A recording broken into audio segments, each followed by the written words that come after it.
आप दुकानदार के भक्त हो। ये तो व्यापार है। ऐसे ही हमने आपकी भक्ति की और भक्ति के बदले आपसे कुछ मांगने लग गए तो वो हमारी भक्ति नहीं है। प्रभु, आपने जो दिया है मैं तो उसी में संतुष्ट हूं। भगवान कहते हैं नहीं बेटा, कुछ और मांगो। प्रहलाद जी ने कहा ठीक है, सबको वैकुंठ लेके चलो।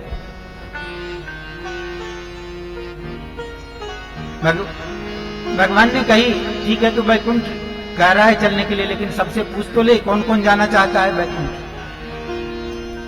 कोई जाना चाहता है? हैं?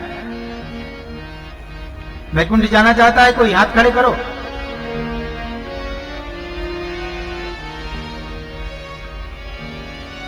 तो पूरी सभा में 4 लोग, और कहीं इन 4 लोगों को हमने वैकुंठ भेज दिया ना, कल से कथा में ही कोई नहीं आएगा। अरे बाबा जी बड़े, तो कथा में बैठे तो वैकुंठ ही भेज देते हैं। नहीं नहीं नहीं, जाना ही नहीं, कथा में नहीं जाना। प्रहलाद जी पूरे गांव में घूम आए लेकिन कोई वैकुंठ जाने को तैयार नहीं था। भगवान ने कहा बेटा तू राजगद्दी पर बैठ। प्रहलाद जी ने कहा मैंने आपसे राजगद्दी, राज सिंहासन तो नहीं मांगा था, फिर आप मुझे क्यों दे रहे? बोले नहीं नहीं, तूने मांगा नहीं था, लेकिन तेरे पिता नास्तिक थे तो पूरी प्रजा नास्तिक हो गई है।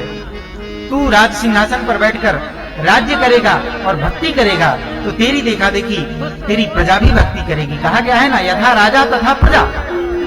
जैसा राजा होता है वैसी ही प्रजा होती है। तू भक्ति करेगा तो तेरी प्रजा भी भक्ति करेगी, इसलिए तू राज सिंहासन पर बैठ। प्रहलाद जी को राज सिंहासन पर बिठाया है और खुद भगवान उसी सिंहासन में अंतर ध्यान हो गया है। श्री परीक्षित जी को श्री सुखदेव जी कहते हैं, परीक्षित, जिस कुल में कोई एक भगवान का भक्त होता है उसके कुल का उद्धार भगवान कर देते हैं। तेरे कुल में तो सब के सब भगवान के भक्त हैं। तेरा तो पूरा का पूरा वंश ही भगवत भक्त है। यम लोके वत भूरि भागा लोकम पुनाना मुनियो साम्भिहा वसतीति साक्षात् मूढं परं ब्रह्म मनो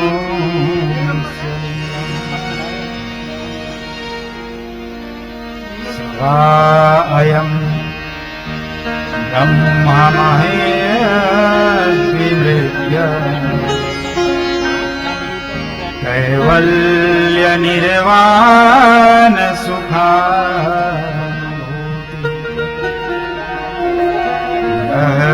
सुहृद्वः हनुमातुलेय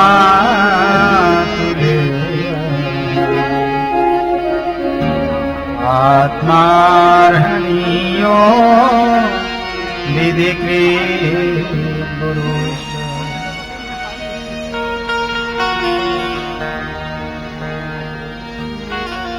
तेरे कुल में तो सबके सब भगवान के भक्त हैं, सबके सब भगवत भक्ति में लीन हैं, फिर तेरे कुल की कहां तक प्रशंसा करें?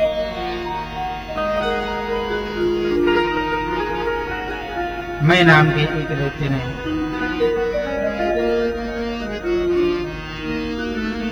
त्रिपुर का निर्माण करवाया है। इन तीनों पुरों में और सभी सुविधाएं तो थी ही।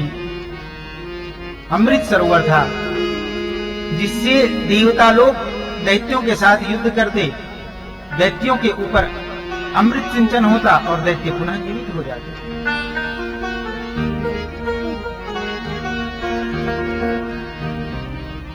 देवराज इंद्र ने भगवान से प्रार्थना की है। भगवान ने कहा चलो ठीक है। भगवान विष्णु गाय का रूप धारण किए हैं और ब्रह्मा जी को बछड़े का रूप धारण करवाया है। इस त्रिपुर में गए हैं और तीनों पुरों में जो अमृत का सरोवर था उसको पी गए हैं। भगवान भोलेनाथ को कहा अब आप इन तीनों पुरों का नाश करें।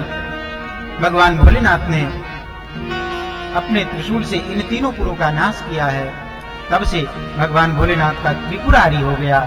बोलिए त्रिपुरारी महादेव की। भगवान भोलेनाथ का नाम त्रिपुरारी हुआ। इसके आगे सनातन धर्म के 30 लक्षण बताए गए हैं। संसार का कोई भी धर्म होवे, हमारे सनातन धर्म से परे नहीं। कोई अगर कहता है कि हम सनातन धर्म से परे हैं, तो हम अपने सनातन धर्म के जो 30 लक्षण हैं, इन 30 लक्षणों को एक तरफ खींच लेते हैं और तब जाके कोई कहे कि हम सनातन धर्म से विलग हैं। जो भी निकले हैं वो सनातन धर्म की शाखाएं ही हैं। सनातन धर्म से ही अलग होकर अपने आप को इन्होंने एक नया धर्म का निर्माण किया। सत्यम दया तपः शौच तितिक्षेषा समोदमा अहिंसा ब्रह्मचर्यम च त्याग स्वाध्याय आर्जवम संतोषम समदृक् सेवा ग्राम्ये मोह परमं सने। ये सब सनातन धर्म के 30 लक्षण हैं। इस प्रकार सनातन धर्म के 30 लक्षणों का वर्णन किया है, सदाचार का निर्णय किया है। जय श्री राम। ब्रह्मचारी की कथा आई है। इसके आगे अब मनवंतरों की कथा आती है। मनवंतर क्या है? मनवंतर समय का एक विभाजन है। समय के विभाजन को मनवंतर कहते हैं। सावधानी से श्रवण करेंगे तो समझ में आएगी, क्योंकि ये कथा बड़ी गूढ़ है। सावधानी से श्रवण करें। हम जहां रहते हैं इसको क्या कहते हैं? ये भूलोक है। ये भूलोक है। इसके ऊपर भुवनलोक, इसके ऊपर स्वर्गलोक, इसके ऊपर महलोक, इसके ऊपर जनलोक, इसके ऊपर तपलोक, उसके ऊपर ब्रह्मलोक, ब्रह्मलोक के ऊपर बिरजा नदी और उसके ऊपर भगवान का त्रिपाद विभूति का धाम, जिसे हम साकेत अथवा वैकुंठ कहते हैं। ये ऊपर के लोक हैं। नीचे के लोक हैं अतल, वितल, सुतल, तलातल, महातल, रसातल और पाताल। ये नीचे के लोक हैं। हम जहां रहते हैं ये भूलोक है। इस भूलोक के समय की गणना, इसमें तो अणु, परमाणु, तिसराणु, घटी, पल, विपल इत्यादि का वर्णन है। लेकिन अब इस घटी और पल का हम वर्णन करने लग जाएं तो बहुत सारे लोग नहीं समझ पाएंगे। आज की सामान्य भाषा में हम श्रवण करें। सावधानी से श्रवण करना। 60 सेकंड का 1 मिनट, 60 मिनट का 1 घंटा, 24 घंटे का 1 दिन रात, ऐसे ऐसे 7 दिन रात का 1 सप्ताह, 2 सप्ताह का 1 पक्ष, 2 पक्ष का 1 मास, 2 मास की 1 ऋतु, 3 ऋतुओं का 1 अयन, ऐसे 2 अयन का 1 वर्ष ये होता है। ऐसे ऐसे 4,32,000 वर्ष ये कलयुग की आयु है, जिस युग में हम चल रहे हैं। 4,32,000 वर्ष कलयुग की आयु, 8,64,000 वर्ष ये द्वापर की आयु, 12,96,000 वर्ष त्रेता की आयु और 17,68,000 वर्ष ये सतयुग की आयु। ऐसे ऐसे करके ये चारों युग जब 1000 बार बीते, इतना बड़ा ब्रह्मा जी का 1 दिन होता है और इतनी ही बड़ी ब्रह्मा जी की 1 रात्रि भी होती है। हम जैसे जैसे ऊपर के लोक में जाएंगे ना, समय की गणना बढ़ती जाती है। अब जैसे हमारे यहाँ 24 घंटे का 1 दिन रात होता है, स्वर्ग लोक में जहां देवता लोग रहते हैं वहां 6 महीने का दिन होता है, 6 महीने की रात्रि होती है। जो देवशयनी से देवोत्थानी एकादशी तक वो देवताओं की रात्रि रहती है, उसमें देवता लोग शयन करते हैं। तो ऐसे हमारे ये चारों युग जब 1000 बार बीतते हैं तो इतना बड़ा ब्रह्मा जी का एक दिन होता है और इतनी ही बड़ी एक रात्रि भी होती है। ब्रह्मा जी के एक दिन में 14 इंद्र और 14 मनु बदल जाते हैं।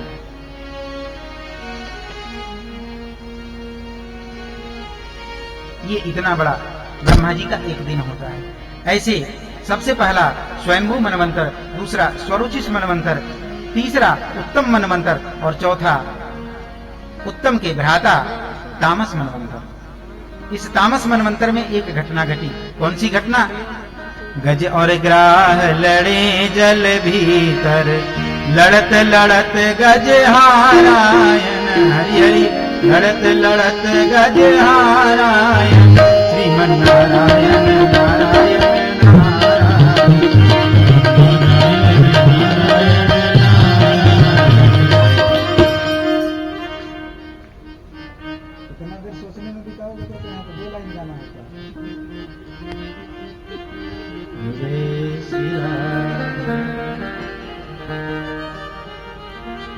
इस चौथे मनवंतर में गज और ग्राह के युद्ध की घटना घटी। गजराज अपने कुल परिवार समेत सरोवर किनारे जल पीने गया था। गजराज जल पी रहा था। ग्राह ने गजराज का पैर पकड़ा और खींचने लग गया। गजराज अगर जमीन पे होता तो ग्राह को पटक के फाड़ देता, लेकिन जल का जीव है ग्राह, तो जल में ग्राह की शक्ति अपार थी, इसलिए गजराज को खींचता जा रहा था। गजराज इधर उधर देखता है, कोई आके मुझे बचाए, लेकिन कोई बचाने के लिए नहीं आया। जितने सखा साथी थे सबके ऊपर विश्वास करके रहा कि ये मुझे आके बचाएंगे, लेकिन कोई नहीं आया। अपने कुल परिवार के ऊपर दृष्टि डाली कि वो मुझे बचाने आएंगे, लेकिन वो भी नहीं आए। घर परिवार के लोग भी बचाने के लिए नहीं आए। तब जो भर सूढ़ रही जल बाहर, तब हरि नाम उचारायण हरि हरि, तब हरि नाम उचारायण श्रीमन नारायण नारायण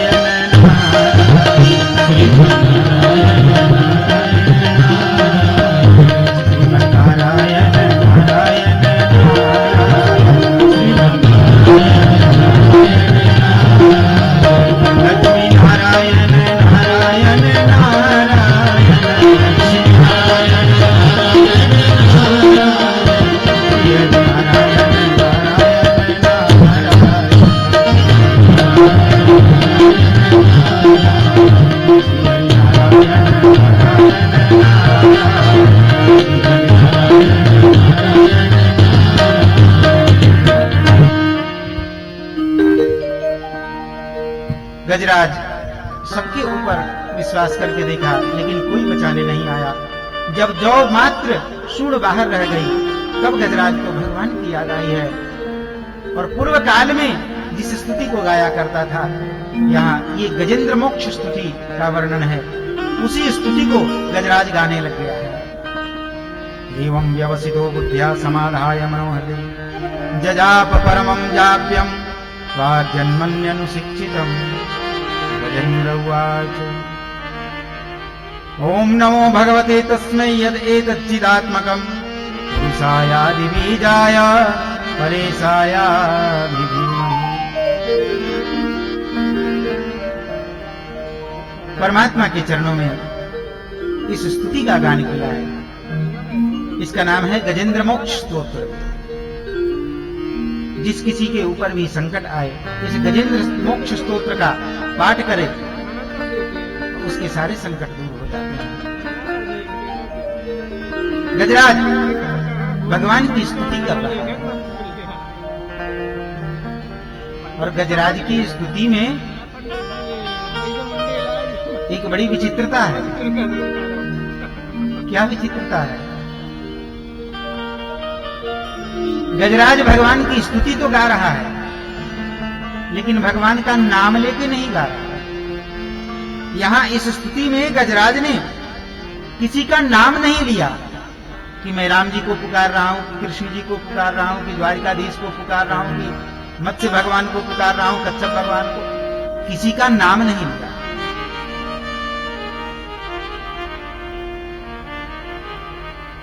भगवान ने गजराज की प्रार्थना सुनी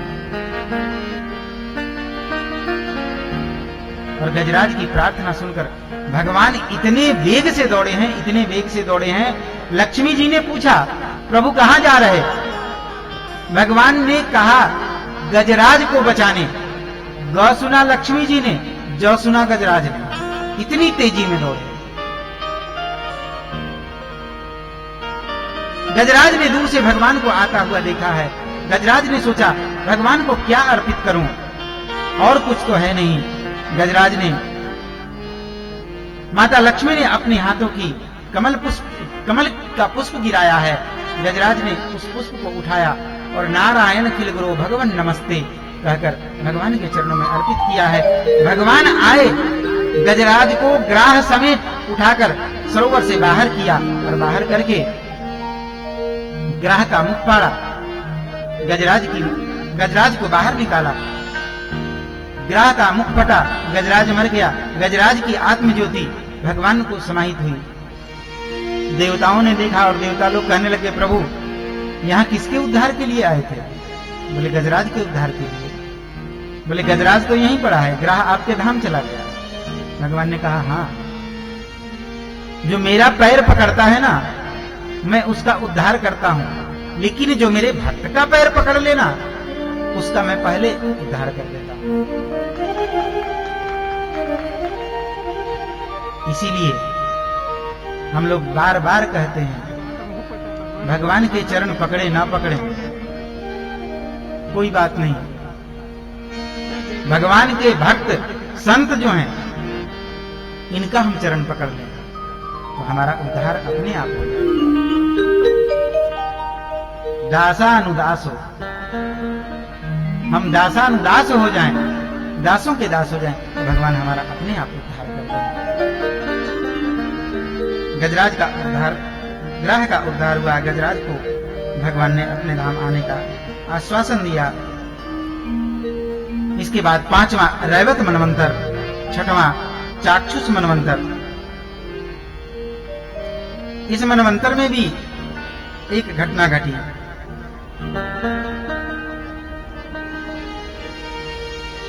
इस मनवंतर में क्या घटना घटी?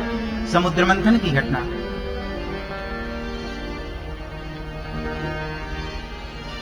एक बार श्री दुर्वासा जी कहीं से आ रहे थे।